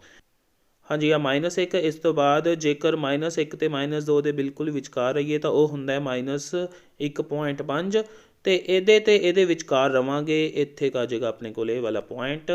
सो आ अपना बनेगा इत्थे पॉइंट 0, -1.25, इस तरह। उस तो बाद है एक्स का 1 तो वाई का 3, एक्स का 1 वाई का 3। हाँ जी, इधरों इत्थों 3 तो सेध, तो इधरों एक्स दे 1 तो जी सेध है वो जाएगी, अपना बन जाएगा 1,3 पॉइंट। फिर है एक्स का 3 तो वाई का -1। हाँ जी, एक्स का 3 तो वाई का -1, इधरों आएगा, इधरों अपने कोल, तो इधरों 3 तो आ जोड़ा पॉइंट होएगा ये बन जाएगा अपने को 3, -1। सो इस तरह ये जोड़ा है ग्राफ ये तुहाडा हो जाएगा कंप्लीट। हाँ जी, अगे आने हुण आपां 14th क्वेश्चन ते एक डायग्राम दी गई है जिहदे विच आपां नूं 3 एंगल दिते हुए हैं, तो एंगल है जिहड़ा SQT वो आपां पता करना है इहदे विच। हाँ जी, आह वाला एंगल SQT आपां लभना इहदे विचों। ओके, सब तो पहला तो इस ट्रायंगल के विचों आपां आ एंगल लभ लांगे, एंगल 1 लैने इहनूं आपां, ते इहदे सामने रखदे हां आ वाले नूं एंगल 2। ओके, पहला तो ट्रायंगल TPR विच, यानी कि in triangle TPR angle 1 +95 degree +40 degree ये हो जाएगा 180 डिग्री के बराबर। एंगल 1 प्लस इन्हां दा करिए जोड़, तो यह आ जाएगा अपने कोल 135 डिग्री बराबर 180 डिग्री। यह जाके उधर घट जाएगा, तो एंगल 1 आ जाएगा अपने कोल 180 डिग्री -135 डिग्री, जो कि आ जाएगा अपने कोल 45 डिग्री। सो एंगल 1 की वैल्यू आ चुकी है, तो एंगल 2 है जोड़ा ये सामने है, यानी कि शिखर सन्मुकोण है, तो एंगल 2 भी इन्ना ही आएगा ना हो, यानी कि हुण angle 2 is equal to angle 1। पिछे रीजन शिखर सन्मुख कोण पूरा लिखना तुसीं, यानी कि vertically opposite angles. So angle 2 भी आ गया अपने कोल 45 डिग्री। सो आ एंगल आ चुका है अपने कोल 45 डिग्री, तो इस चो एक आ एंगल अपने कोल हैगा। सो इस ट्रायंगल दे विच भी एंगल सम प्रॉपर्टी यूज़ करते हैं, इत्थे भी आपां एंगल सम प्रॉपर्टी यूज़ की सी, यानी कि त्रिभुज के 3 कोणां दा जोड़ 180 डिग्री हुंदा है। हुण उही प्रॉपर्टी आपां यूज़ करते हैं TSQ they which. In triangle TSQ यानी कि त्रिभुज TSQ विच, ओके, एंगल Q यानी कि SQT भी लिख सकते हो इनू तुसीं, plus 45 degree plus 75 degree is equals to 180 degree. Again पिछे लिखा जाएगा एंगल सम प्रॉपर्टी यानी कि त्रिभुज के तीन कोणों का जोड़ 180 डिग्री हुंदा है। सो एंगल क्यू प्लस 7 ते 4 11 110 ते 10 120 डिग्री हो गया। सामने है 180 डिग्री, 120 डिग्री जाके घट जाएगा 180 चों, तो एंगल क्यू आ गया 180 डिग्री माइनस 120 डिग्री बराबर 60 डिग्री। सो अपना आ गया आंसर आह वाला कोण 60 डिग्री का। यह बन गया अपना क्वेश्चन का आंसर। अगे आने हुण आपां इस दे जां वाले क्वेश्चन ते जिहदे विच आपां एक्स ते वाई दीयां वैल्यूज़ पता करनियां ने ते नाल ही फिर मुड़ के दिखाना है कि ए बी है जिहड़ी ओह है सी डी दे समांतर। ए बी नूं सी डी दे समांतर शो करना। पहलां एक्स ते वाई लभणे ने इहदे विच। इहनूं आपां क्वेश्चन नूं उपर सॉल्व कर लैंदे आ। सो पहलां तां देखते हैं जिहड़ा वाई है वो 130 के बिल्कुल सामने है। सो ये शिखर सन्मुख कोण होणगे, उत्थों वाई की वैल्यू अपने को निकल आएगी। इत्थे लिखते हैं Y is equals to 130 degree. हाँ जी, शिखर सन्मुख कोण यानी कि वर्टिकली ओपोजिट एंगल्स। सो उत्थों अपने कोल वाई की वैल्यू निकल आई। पहला आंसर आ गया। एक उन्होंने वाई की वैल्यू पूछी सी, फिर एक्स की पूछी हुई है। इत्थों लीनियर पेयर बनता पे एक्स ते 50 बिल्कुल एक रेखा के उत्ते पे ने। सो इन्हों का जोड़ होएगा अपने कोल 180 डिग्री। एक्स प्लस 50 डिग्री बराबर 180 डिग्री। हाँ जी, लीनियर पेयर यानी कि रेखी जोड़ा। सो उत्थों एक्स आ जाएगा अपने कोल 50 जाके उधरों घट जाएगा 180 डिग्री चों, तो एक्स की वैल्यू भी आ गई अपने को 130 डिग्री। ये आ गया आंसर नंबर 2। हुण आपां देखते हैं कि एक्स इधर पिया वाई पिया इधर, तो आ रेखा कटती पई है ए बी ते सी डी नूं। हाँ जी, एक कोण इधर पिया होवे दूजा उधर पिया होवे तो यह अंदरूनी कोण ने, तो यह इकांतर कोण ने क्योंकि बनता पिया Z। तुसीं देख सकते हो इस तरह Z जिहा बन रहा, तो यह होंदे ने इकांतर कोण। इकांतर अंदरले कोण जो बराबर हो जाण तां रेखावां हुंदियां ने समांतर। सो इत्थे आपां लिखते हैं हेयर यानी कि इत्थे X is equals to Y यानी कि एक्स ते वाई बराबर ने, but these are alternate interior angles. तो पंजाबी मीडियम वाले लिख सकते हैं परंतु यह इकांतर अंदरले कोण हैं। तो जो इकांतर अंदरले कोण होंदे ने बराबर तो रेखावां होंदियां ने समांतर। So A B parallel to C D यानी कि इसलिए ए बी समांतर सी डी है। हाँ जी, अगे आने 15th क्वेश्चन ते जिहदे विच आपां शो करना है कि ट्रायंगल दे तीन एंगल्स का सम हुंदा है 180 डिग्री। तो यह है अपने कोल एक थ्योरम। इनू आपां सॉल्व करते हैं उपर ही क्योंकि इत्थे अपने कोल जगह है, ईजली तुहानूं दिख जाएगा। सो इत्थे करते हैं इनू सॉल्व। हाँ जी, पहलां तां इहदे विच हुण 15 क्वेश्चन करन लगे आपां एक ट्रायंगल बनाते हैं। हाँ जी, आ हो गई अपनी ट्रायंगल। नाम दिंदे आ ए बी सी। इत्थे लैंदे आ एंगल 1, इत्थे एंगल 2 तो इत्थे लैंदे आ एंगल 3। हाँ जी, सब तो पहला दिता है यानी कि गिवन की है a triangle A B C यानी कि एक त्रिभुज ए बी सी। तो फिर सिद्ध करना यानी कि टू शो की करना angle 1 plus angle 2 plus angle 3 is equals to 180 degree. हुण इनू प्रूव करने के लिए आप खुद कोलों एक रचना करांगे। इहदे विच रचना यानी कि कंस्ट्रक्शन वो की आएगा, आपां ए दे विचों जांदी होई एक लाइन खिंचांगे जिहड़ी होएगी बी सी दे समांतर। ड्रॉ अ लाइन, हाँ जी, इनू कोई नाम दे लैंदे आ L parallel to B C comma passing through A. तो पंजाबी मीडियम वाले स्टूडेंट लिखणगे एक रेखा एल समांतर बी सी खिंची जो ए विचों लंघदी है। ओके, सो इत्थे तक हो गया काम पूरा। हुण आपां इत्थे ले लैंदे आ एंगल 4 ते इत्थे ले लैंदे आ एंगल 5। हाँ जी, इत्थे आपां देखदे हां एंगल 1 ते एंगल 4 ते एंगल 5 एक सीधी रेखा ते स्थित ने, सो इन्हां दा सम होएगा अपने कोल 180 डिग्री।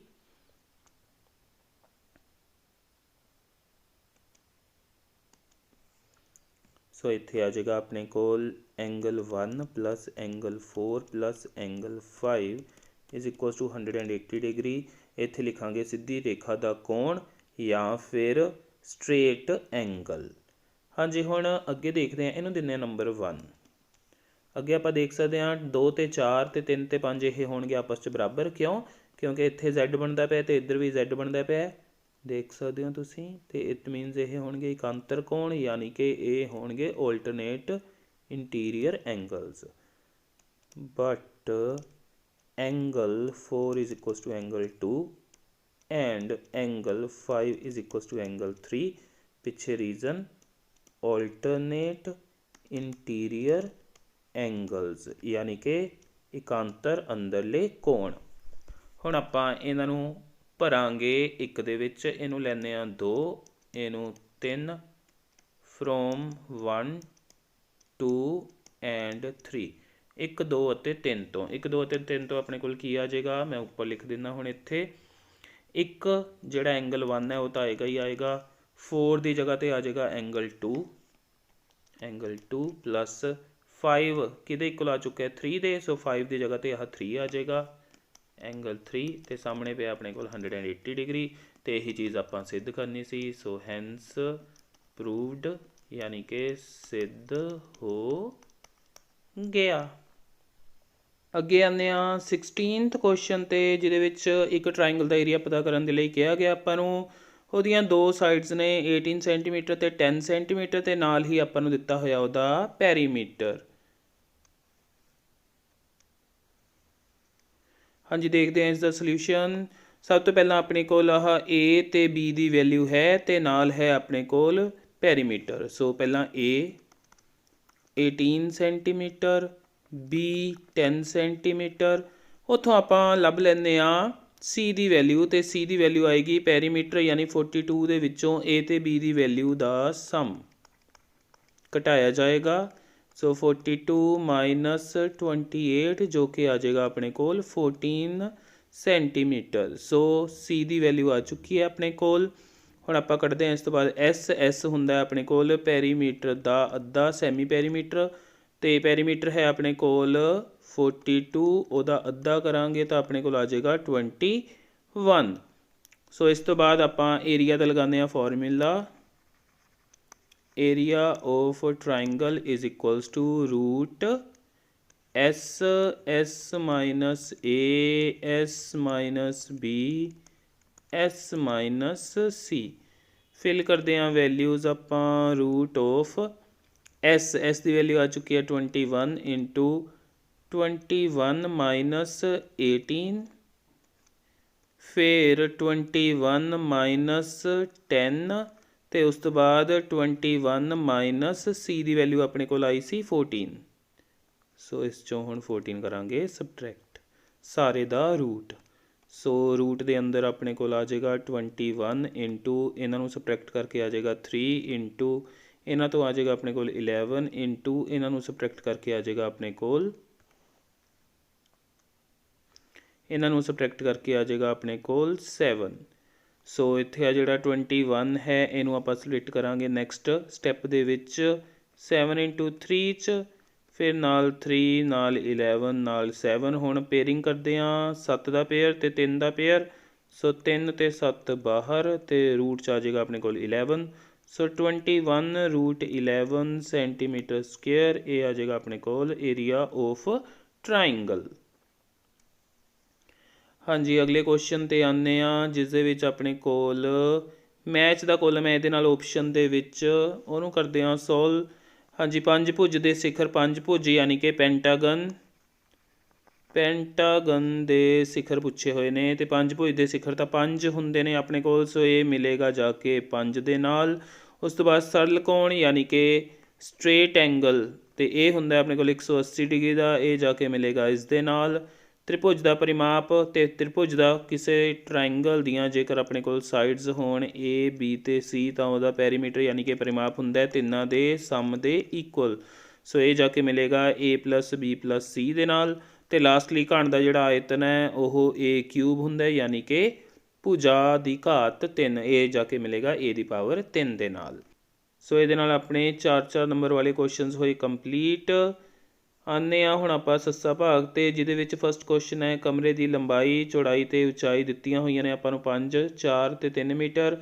7.5 ਰੁਪਏ ਪ੍ਰਤੀ ਮੀਟਰ ਦੀ 2 ਦੀ ਦਰ ਦੇ ਨਾਲ ਇਸ ਕਮਰੇ ਦੀਆਂ ਦੀਵਾਰਾਂ ਅਤੇ ਛੱਤ ਨੂੰ ਸਫੇਦੀ ਕਰਾਉਣ ਦਾ ਖਰਚ ਆਪਾਂ ਪਤਾ ਕਰਨਾ ਹੈ। ਓਕੇ, ਹਾਂਜੀ, ਇਸ ਦਾ ਸਲਿਊਸ਼ਨ ਆਪਾਂ ਇੱਥੇ ਕਰਦੇ ਹਾਂ। ਓਕੇ, ਲੈਂਥ ਹੈ ਆਪਣੇ ਕੋਲ 5 ਮੀਟਰ, ਫਿਰ ਬ੍ਰੈਡਥ ਹੈ ਆਪਣੇ ਕੋਲ 4 ਮੀਟਰ ਅਤੇ ਹਾਈਟ ਹੈ 3 ਮੀਟਰ। ਕੱਢਦੇ ਹਾਂ ਪਹਿਲਾਂ ਤਾਂ ਏਰੀਆ ਜਿਹਦੇ ਉੱਤੇ ਆਪਾਂ ਪੇਂਟ ਕਰਨਾ ਹੈ। Area to be painted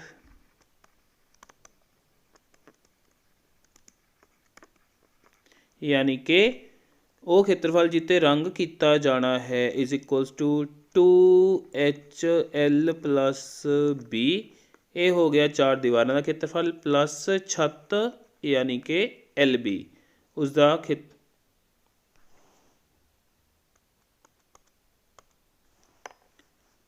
plus ਛੱਤ ਦਾ ਖੇਤਰਫਲ ਯਾਨੀ ਕਿ LB। ਸੋ ਵੈਲਿਊਜ਼ ਭਰਦੇ ਹਾਂ। 2 × H ਦੀ ਵੈਲਿਊ ਹੈ ਆਪਣੇ ਕੋਲ 3, ਅੰਦਰ 5 + 4 + 5 × 4।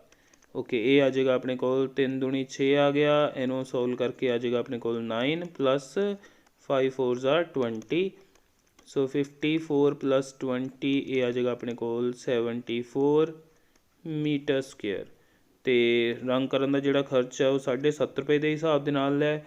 ਸੋ ਇੱਥੇ ਆਏਗਾ ਆਪਣੇ ਕੋਲ ਕੋਸਟ ਆਫ ਵਾਈਟ ਵਾਸ਼ਿੰਗ ਜਾਂ ਫਿਰ ਪੇਂਟਿੰਗ ਯਾਨੀ ਕਿ ਰੰਗ ਕਰਾਉਣ ਦਾ ਖਰਚ ਬਰਾਬਰ 74 × 7.5 ਅਤੇ ਇਹ ਆ ਜਾਏਗਾ ਰੁਪਏ ਦੇ ਵਿੱਚ ਆਪਣੇ ਕੋਲ। ਕਰਦੇ ਹਾਂ ਇਹਨਾਂ ਨੂੰ ਮਲਟੀਪਲਾਈ। 74 75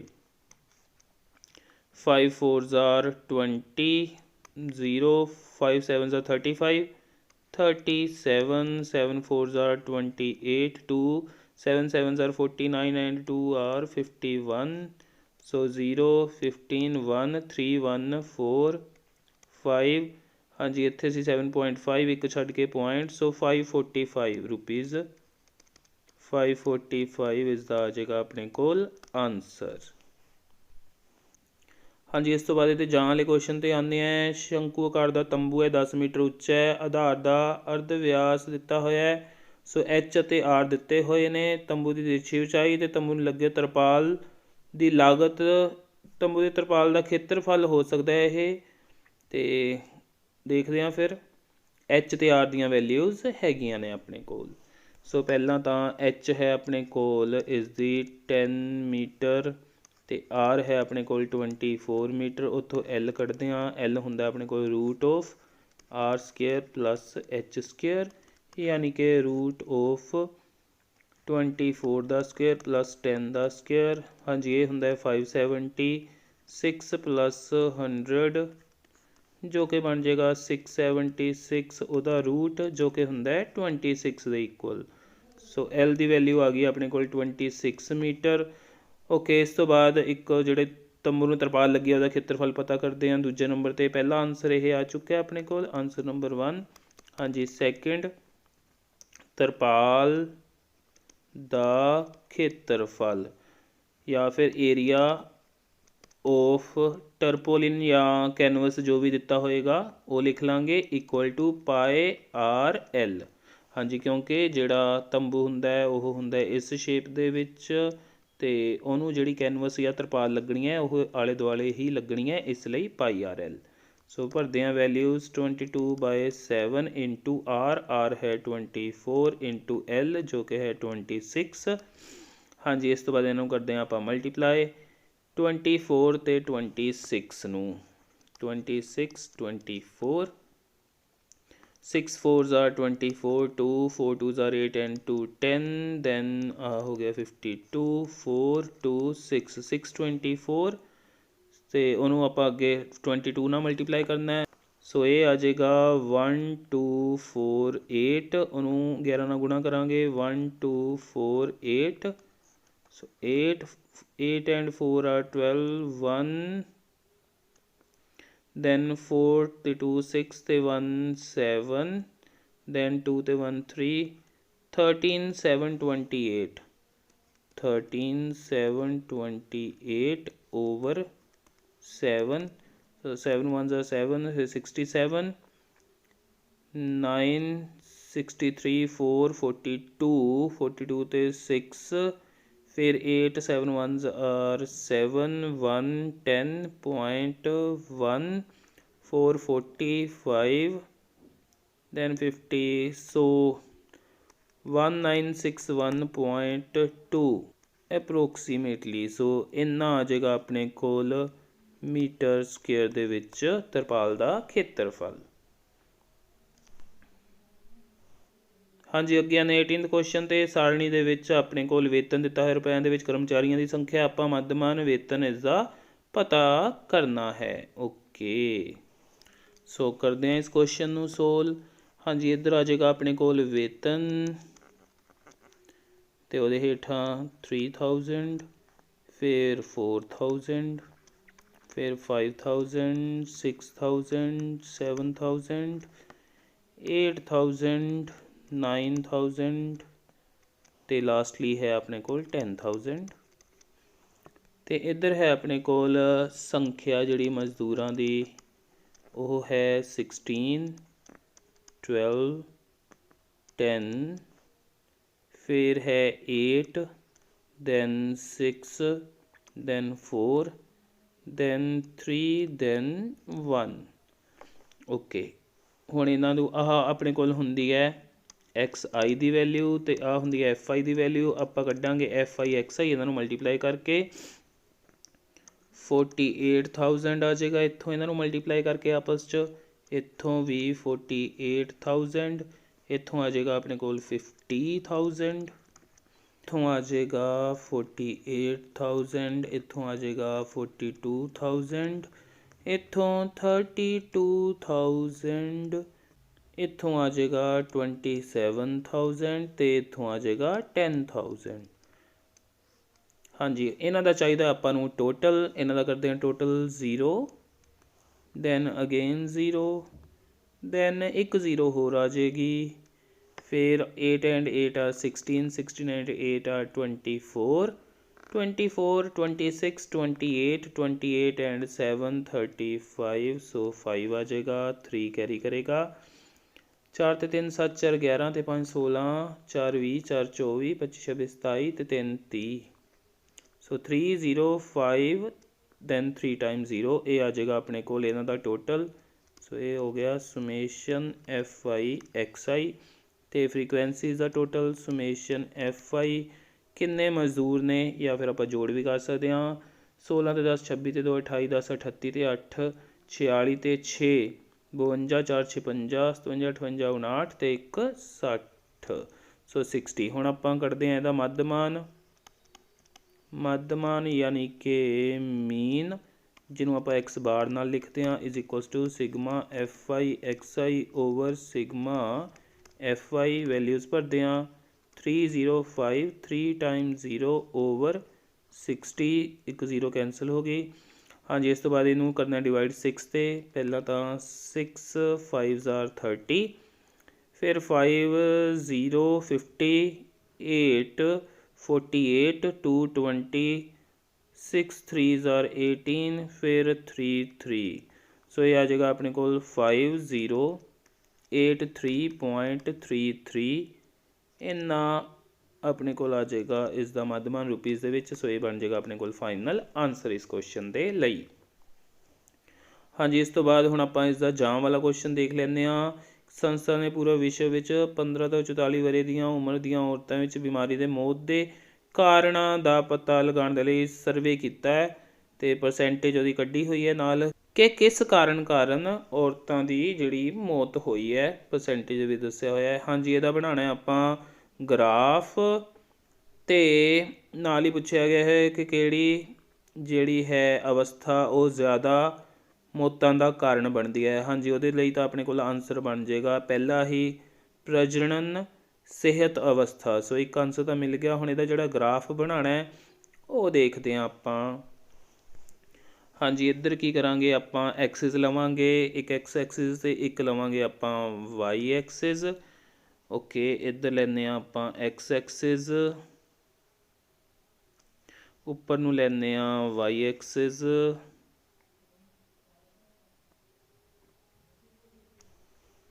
ਇੱਧਰ ਆਪਣੇ ਕੋਲ ਆ ਚੁੱਕੀ ਹੈ ਵਾਈ ਐਕਸਿਸ, ਇੱਧਰ ਆ ਚੁੱਕੀ ਹੈ ਐਕਸ ਐਕਸਿਸ। ਇੱਧਰ ਲੈਂਦੇ ਹਾਂ 10 ਦਾ ਡਿਫਰੈਂਸ ਆਪਣੇ ਕੋਲ, ਪਹਿਲੇ ਬਾਕਸ 'ਤੇ 10, ਦੂਜੇ 'ਤੇ 20, ਤੀਜੇ 'ਤੇ ਆ ਜਾਏਗਾ ਆਪਣੇ ਕੋਲ 30, ਅਤੇ ਉਸ ਤੋਂ ਬਾਅਦ ਚੌਥੇ 'ਤੇ ਆ ਜਾਏਗਾ ਆਪਣੇ ਕੋਲ 40। ਹਾਂਜੀ, ਸਭ ਤੋਂ ਪਹਿਲਾਂ ਜਿਹੜਾ ਹੈ ਕਾਰਨ ਉਹਦੇ ਲਈ 31.8 ਹੈ। ਸੋ ਇੱਕ ਬਾਕਸ ਛੱਡ ਕੇ ਸ਼ੁਰੂ ਕਰਾਂਗੇ 31.8। 30 ਤੋਂ ਬਾਅਦ ਜਿਹੜੀ ਪਹਿਲਾਂ ਦੂਜੀ ਲਾਈਨ ਹੋਏਗੀ ਉੱਥੇ ਤੱਕ ਜਾਵਾਂਗੇ ਆਪਾਂ, ਇਹਨੂੰ ਲੈ ਕੇ ਇਸ ਤਰ੍ਹਾਂ ਉਹਦਾ ਜਿਹੜਾ ਬਾਰ ਹੈ ਉਹ ਆਪਾਂ ਬਣਾ ਲਾਂਗੇ। ਉਸ ਤੋਂ ਬਾਅਦ ਤੰਤਿਕਾ ਮਨੋਵਿਕਾਰੀ ਅਵਸਥਾ 25.4। ਹਾਂਜੀ, 25.4 20 ਅਤੇ 30 ਦੇ ਵਿਚਕਾਰ ਜਿਹੜੀ ਲਾਈਨ ਹੋਏਗੀ ਉਹ 25 ਦੀ ਹੋਏਗੀ। ਉਸ ਤੋਂ ਬਿਲਕੁਲ ਮਾੜਾ ਜਿਹਾ ਉੱਪਰ ਲੈ ਕੇ ਜਾਵਾਂਗੇ, ਸਲਾਈਟਲੀ ਗ੍ਰੇਟਰ ਦੈਨ ਦੈਟ। ਸੋ ਇਹ ਦੂਜਾ ਮਿਲ ਜਾਏਗਾ ਆਪਾਂ ਨੂੰ। ਫਿਰ ਤੀਜੀ ਬਾਰ ਹੈ 12.4। 10 ਤੋਂ ਬਾਅਦ ਜਿਹੜੀ ਦੂਜੀ ਲਾਈਨ ਹੋਏਗੀ ਉਸ ਤੋਂ ਥੋੜ੍ਹਾ ਉੱਪਰ, ਯਾਨੀ ਕਿ 10 ਤੋਂ ਬਾਅਦ ਜਿਹੜੀ ਪਹਿਲੀ ਹੋਏਗੀ ਦੂਜੀ ਹੋਏਗੀ, ਦੂਜੀ ਅਤੇ ਤੀਜੀ ਦੇ ਵਿਚਕਾਰ ਜੇ ਜਾਣਾ ਆਪਾਂ। ਸੋ ਇੱਥੇ ਤੱਕ ਆ ਜਾਏਗਾ, ਇੱਕ ਬਾਕਸ ਛੱਡ ਕੇ ਇਹਨਾਂ ਦੇ ਵਿਚਕਾਰ। ਸੋ ਇਹ ਆ ਜਾਏਗਾ 3rd ਦੇ ਲਈ। ਫਿਰ 4th ਹੈ 4.3। ਸੋ 4.3 ਥੱਲੋਂ ਜਿਹੜੀ ਚੌਥੀ ਲਾਈਨ ਹੋਏਗੀ ਉਸ ਤੋਂ ਥੋੜ੍ਹਾ ਜਿਹਾ ਉੱਪਰ। ਅੱਗੇ ਹੈ 4.1। ਸੋ ਇਸ ਤੋਂ ਥੋੜ੍ਹਾ ਜਿਹਾ ਹੇਠਾਂ ਆਏਗਾ 4.1 ਦਾ ਜਿਹੜੀ ਗ੍ਰਾਫ ਹੈ ਆਪਣੇ ਕੋਲ, ਜਾਂ ਬਾਰ ਹੈ ਜਿਹੜੀ। ਸੋ ਇਹਦੇ ਉੱਤੇ ਲਿਖਿਆ ਜਾਏਗਾ 31.8, ਇੱਥੇ ਆਏਗਾ 25.4, ਦੈਨ 12.4, 4.3, 4.1। ਇੱਧਰ ਆ ਜਾਣਗੇ ਆਪਣੇ ਕੋਲ ਕਾਰਨ, ਅਤੇ ਇੱਧਰ ਆ ਜਾਏਗੀ ਆਪਣੇ ਕੋਲ ਪ੍ਰਤੀਸ਼ਤ। ਅਤੇ ਆਹ ਜਿਹੜਾ ਕਾਰਨ ਹੈ, ਜਿਵੇਂ ਆਹ ਪਹਿਲਾ ਕਾਰਨ ਹੈ ਇਹਨੂੰ ਇਹਦੇ ਵਿੱਚ ਲਿਖਿਆ ਜਾ ਸਕਦਾ ਹੈ। ਇਸੇ ਤਰ੍ਹਾਂ ਜਿਹੜਾ ਦੂਸਰਾ ਕਾਰਨ ਹੈ ਉਹਨੂੰ ਇਹਦੇ ਵਿੱਚ ਲਿਖ ਸਕਦੇ ਹਾਂ। ਤੀਸਰਾ ਕਾਰਨ 60 ਉਹ ਹੇਠਾਂ ਲਿਖ ਸਕਦੇ ਹੋ, ਅਤੇ ਚੌਥਾ ਕਾਰਨ ਇੱਥੇ ਲਿਖ ਸਕਦੇ ਹੋ, ਜਾਂ ਫਿਰ ਇਹਦੇ ਵਿੱਚ ਲਿਖ ਸਕਦੇ ਹੋ, ਜਿੱਥੇ ਤੁਹਾਨੂੰ ਠੀਕ ਲੱਗੇ। ਸੋ ਉਸ ਤੋਂ ਬਾਅਦ ਜਿਹੜਾ ਦੂਜਾ ਕੁਐਸਚਨ ਹੈ ਉਹਦਾ ਆਨਸਰ ਆਪਾਂ ਪਹਿਲਾਂ ਹੀ ਕਰ ਲਿਆ ਸੀ ਕਿ ਸਭ ਤੋਂ ਜ਼ਿਆਦਾ ਮੌਤਾਂ ਹੋ ਰਹੀਆਂ ਨੇ ਪਹਿਲੇ ਕਾਰਨ ਦੇ ਕਰਕੇ। ਸੋ ਸਟੂਡੈਂਟਸ, ਇਸ ਦੇ ਨਾਲ ਹੀ ਦਸੰਬਰ ਐਗਜ਼ਾਮ ਦੇ ਲਈ ਡਿਪਾਰਟਮੈਂਟ ਵੱਲੋਂ ਭੇਜੇ ਸੈਂਪਲ ਪੇਪਰ ਦਾ ਸੋਲਿਊਸ਼ਨ ਹੁੰਦਾ ਹੈ ਕੰਪਲੀਟ। ਮੈਨੂੰ ਉਮੀਦ ਹੈ ਤੁਹਾਨੂੰ ਇਹ ਕੁਐਸਚਨਸ ਸਮਝ ਆ ਗਏ ਹੋਣਗੇ ਅਤੇ ਤੁਸੀਂ ਪੇਪਰਾਂ ਦੇ ਵਿੱਚ ਵਧੀਆ ਕਰੋਗੇ। ਮੇਰੀਆਂ ਬੈਸਟ ਵਿਸ਼ੇਸ ਤੁਹਾਡੇ ਨਾਲ ਨੇ। ਵੀਡੀਓ ਚੰਗੀ ਲੱਗੀ ਹੋਈ ਹੈ ਤਾਂ ਇਸ ਨੂੰ ਲਾਈਕ ਕਰਨਾ ਅਤੇ ਆਪਣੇ ਹੋਰ ਫਰੈਂਡਸ ਅਤੇ ਸਟੂਡੈਂਟਸ ਦੇ ਨਾਲ ਸ਼ੇਅਰ ਜ਼ਰੂਰ ਕਰਨਾ। ਅਤੇ ਵੀਡੀਓ ਨੂੰ ਲਾਸਟ ਤੱਕ ਦੇਖਣ ਲਈ ਤੁਹਾਡਾ ਸਾਰਿਆਂ ਦਾ ਥੈਂਕਸ। ਕੋਈ ਵੀ ਡਾਊਟ ਹੋਵੇ ਤਾਂ ਤੁਸੀਂ ਮੈਨੂੰ ਕਦੋਂ ਵੀ ਕਮੈਂਟ ਕਰਕੇ ਪੁੱਛ ਸਕਦੇ ਹੋ।